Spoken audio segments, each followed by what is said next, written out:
સાંભળો સાંભળો સાંભળો સૌ ગ્રામજનો સાંભળો, આપણા સૌના કામની વાત, બાળકોના હિતની વાત.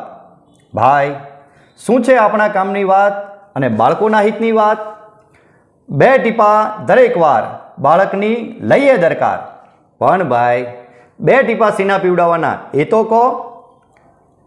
5 વર્ષ સુધીના તમામ બાળકોને દરેક વખતે પોલિયોના 2 ટીપા અચૂક પીવડાવો.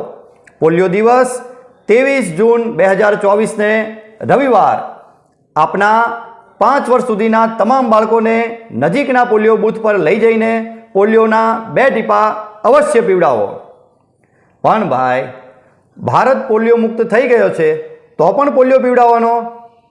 હા ભાઈ, ભારત પોલિયો મુક્ત થઈ ગયેલ છે, પરંતુ હજુ પણ કેટલાક દેશમાંથી પોલિયો નાબૂદ ન થયો હોવાથી તે ફરી